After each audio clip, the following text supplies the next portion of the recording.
Would be. ഇതിൻ്റെ വളരെ പ്രധാനപ്പെട്ട ഒരു പ്രയോഗമാണ് ഈ ഒരു ഷോർട്ട് വീഡിയോയിലൂടെ ഞാൻ പറയാൻ പോകുന്നത്.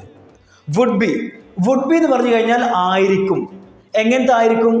പല കാര്യങ്ങളും നമ്മൾ സ്വയം സങ്കല്പിച്ച് പറയാറുണ്ട് അല്ലേ? നമ്മൾ സ്വയം ഇമാജിൻ ചെയ്ത് പറയാറുണ്ട്. ഞാൻ ഒരു ഉദാഹരണം പറയാണ്. ഒരു ചെറിയ കുട്ടി ബൈക്കിൻ്റെ സൈലൻസർ ഇങ്ങനെ തൊടാൻ പോവാണ്. അപ്പോൾ തൊട്ടു തൊട്ടില്ല, നമ്മൾ കാണുന്നു. ഒക്കെ നമ്മൾ പറയാണ്, don't touch, that would be hot എന്ന് പറഞ്ഞ്, ദാറ്റ് വുഡ് ബി ഹോട്ട്. അത് ചൂടായിരിക്കും. അത് ചൂടാണോ നമുക്കറിയില്ല. നമ്മൾ സങ്കല്പിക്കുന്നു. നമ്മൾ ആ കുട്ടിയെ അല്ലേ കാണുന്നു, നമ്മൾ സങ്കല്പിച്ചു, നമ്മൾ പറയുന്നു ദാറ്റ് വുഡ് ബി ഹോട്ട്. അത് ചൂടായിരിക്കും. കണ്ടോ? ആ വുഡ് ബിയുടെ പ്രയോഗം കണ്ടോ? എന്നാണ് സങ്കല്പം. അടുത്ത ഉദാഹരണം പറയാണ്. ഞാനും നിങ്ങളുമാണ് കേട്ടോ. ഇവിടെ കുറച്ച് മാങ്ങ വിൽക്കുന്നുണ്ട്. മാംഗോ.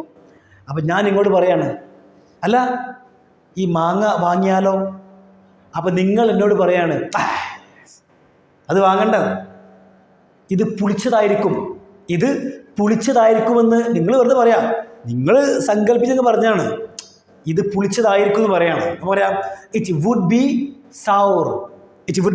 സൗർ. അപ്പോൾ നിങ്ങൾക്ക് അറിയോ പുളിച്ചതാണെന്ന്? അറിയില്ല. നിങ്ങൾ സങ്കല്പിച്ചു, ഇമാജിൻ ചെയ്തു, പറയാണ് ഇറ്റ് വുഡ് ബി സൗർ. ഇനി അടുത്ത ഉദാഹരണം പറയാണ്. ഞാൻ നിങ്ങളോട് പറയാണ്, അല്ല വളരെ കുറഞ്ഞ വിലക്ക് ഫ്രൂട്ട്സ് വിൽക്കുന്നുണ്ട്. ഇവിടെ വളരെ കുറഞ്ഞ വിലക്ക് ഫ്രൂട്ട്സ് വിൽക്കുന്നുണ്ട്, വാങ്ങിയാലോ? അപ്പം നിങ്ങൾ പറയാണ്, അതൊക്കെ എന്തായിരിക്കും? ചീഞ്ഞതായിരിക്കും. അല്ലെങ്കിൽ നിങ്ങൾ പറയാണ് ഇതോ അല്ലെങ്കിൽ അത് ചീഞ്ഞതായിരിക്കും എന്ന് പറയാണ്. ചീഞ്ഞതായിരിക്കും. അപ്പം പറയാം, അപ്പം നിങ്ങൾ സങ്കല്പിച്ചു, നിങ്ങൾക്കറിയോ അത് ചീഞ്ഞതാണ് അല്ല. നിങ്ങൾ ജസ്റ്റ് സങ്കല്പിച്ചു പറയുന്നു that would be rotten. Rotten എന്ന് പറഞ്ഞു കഴിഞ്ഞാൽ ചീഞ്ഞത്. ഓക്കെ. അപ്പോൾ അവിടെ നമ്മൾ വുഡ് ബി ഉപയോഗിച്ചു. എന്താണ്? നമ്മൾ ജസ്റ്റ് സങ്കല്പിച്ച് പറയാണ് ദാറ്റ് വുഡ് ബി റോട്ടൻ. ഇനി അടുത്തൊരു ഉദാഹരണം കൂടി പറയാണ്. ഞാൻ ഇങ്ങോട്ട് ചോദിക്കുകയാണ്, നിങ്ങളുടെ ബ്രദർ എവിടെ? Okay, where is your brother? അപ്പോൾ നിങ്ങൾക്കറിയില്ല, എവിടെ നിന്ന് അറിയില്ല. നിങ്ങൾ ജസ്റ്റ് ഒന്ന് പറയാണ്, ജസ്റ്റ് ഒന്ന് സങ്കല്പിച്ച് പറയാണ്, അവന് പാർക്കിലുണ്ടാവും, അവന് പാർക്കിൽ ആയിരിക്കും, അല്ലെങ്കിൽ ഉണ്ടാകും എന്ന് പറയാം. നിങ്ങൾ പറയാം he would be in the park.